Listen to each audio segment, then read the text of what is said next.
Tragic story sa pagkawala ni Rico yan na dahilan ng pagbagsak ng yaman at career ni Claudine Barreto. Ibinahagi ng Optimum star na si Claudine Barreto sa huling pagkakataon na siya ay magsasalita ang tungkol sa malagim at masakit na karanasan niya noong pumanaw ang matinee idol na si Rico yan. March 29, 2002, Good Friday. Binawian ng buhay ang isang magaling at talentadong aktor habang nasa bakasyon ito sa Dos Palmas Resort sa Puerto Princesa, Palawan. Ipinagluksa ng buong showbiz community ang maagang pagkawala ng aktor at ilang daang libong ordinaryong tao ang sumama sa paghahatid sa kanyang huling hantungan.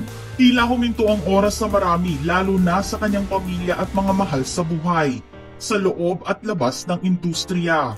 Pero ang isang tao na tila hindi pa nakakabangon sa bangungot na ito ay ang kanyang real-life sweetheart at on-screen partner na si Claudine Barreto.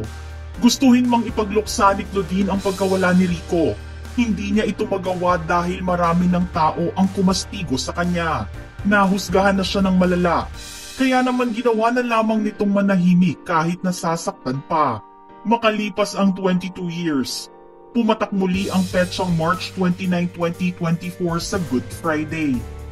Dito lamang nagawa ng aktres na balikan ang alaala ng kanyang mapait na nakaraan kasama si Rico at ang trahedyang kanyang kinasangkutan.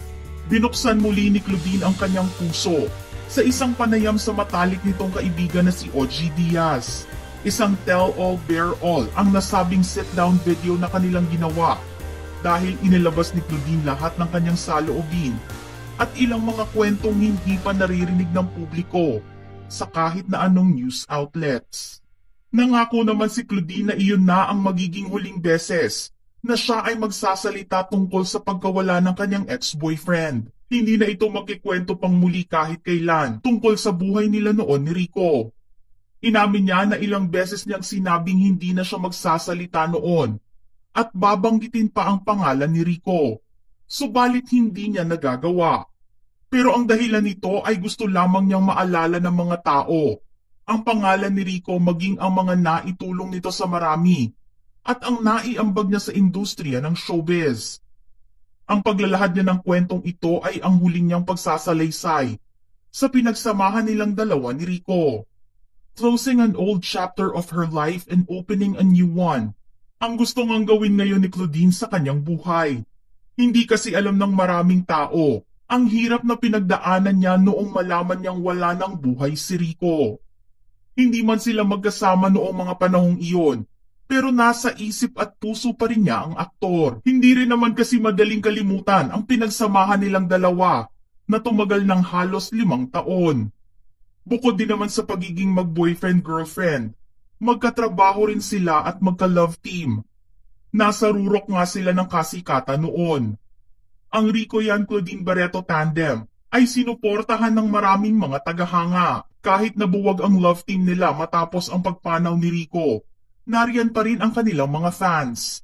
Nakaalalay ngayon kay Claudine. Pinasinungalingan ni Claudine lahat ng maling paratang na naibato sa kanya noong panahon ng trahedya. Siya kasi ang sinisisi ng ilan sa pagkawala ni Rico. Kaya naman kay Claudine tumatak na ito sa kanyang puso at isipan. Ilang beses niyang pinagsisihan ang hindi pagsama kay Rico sa bakasyon na iyon noong Holy Week. Pakiramdam niya kung ginawa lang niyang pagbigyan si Rico, baka naisalba pa niya ang buhay nito. Pero ilang beses sinabi ng kanyang ama na si Miguel, noong nabubuhay pa ito, na hindi niya dapat sisihin ang kanyang sarili dahil wala namang nakakaalam na mangyayari ang sakunang iyon. Ako rin sinisisi ko rin yung sarili ko. Sana mas maging compassionate or understanding yung mga tao. Kasi kung pinapunish niyo ko, pinapunish ko rin yung sarili ko. Kung galit kayo sa akin, mas galit ako sa sarili ko. Pero kung gaano siya kinastigo ng maraming tao sa pagkawala ni Rico at sa nangyari sa aktor, mas higit pa ang parusang gusto nitong ibigay sa kanyang sarili. Walang katapusan kasi ang pagpapahirap ng mga tao kay Claudine sa pagsasabing ipinagpalit niya si Rico. Inamin at kinwento ni Claudine na nagkataon lang na pareho silang nasa Subic ni Raymart dahil may golf tournament ito roon. Giit ni Claudine na hindi nag-overlap sina Raymart at Rico. Gayunpaman, hindi pa rin akalain ni Claudine na ang pagkikita nila ni Raymart sa iisang lugar ang magbibigay sa kanya noon ng mas matinding emotional problem na pagdadaanan niya kasabay ng paglisan ng kanyang ex-boyfriend. Ang lahat ng sakit at emosyon at galit sa kanyang katawan ay kailan lang niya nailabas lahat kahit dekada na nga ang inabot ng pagdadalamhati nito sa nawalang mahal sa buhay. Pinipilit niya unti-unti na mabuhay ng normal para sa iba pang mahal sa buhay. Hindi rin alam ng mga tao na ito ang naging simula ng pagguho ng buong mundo ni Claudine. Dumating siya sa puntong ginusto niyang iwanan ang showbiz at hindi na mag-artista. Binaon niya sa limot ang sakit na kanyang nararamdaman.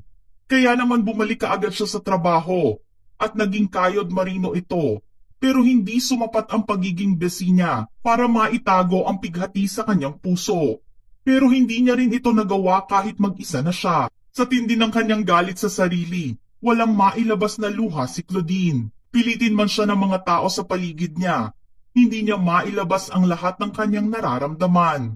Dahil sa tindi ng kanyang pinagdaanan, dumaan sa sobrang depresyon si Claudine at kinailangan niyang pumasok sa rehab. Hindi kasi siya emotionally stable noon. Ang anxiety at panic disorder na naramdaman niya noon ang nag-trigger sa kanyang PTSD o post-traumatic stress disorder. Kinailangan niyang magpatingin sa isang psychiatrist at hindi niya inilihim ang tungkol dito. Bagkus ay inayos niya ang kanyang sarili. Pinaghirapan ko kung sino ako ngayon, kung ano ako, kung ano man yung naabot ko. Ang pinaghirapang pangalan ni Claudine noon ay unti-unting sinira ng mga taong pilit na nagdadawit sa kanyang pangalan sa pagkawala ni Rico. Ang pagbabahagi ng aktres sa mga ganap nito tuwing bibisita sa puntod ni Rico o mayroong espesyal na okasyon kasama ang pamilya ni Rico ay hindi na niya magagawang ibahagi pa sa publiko.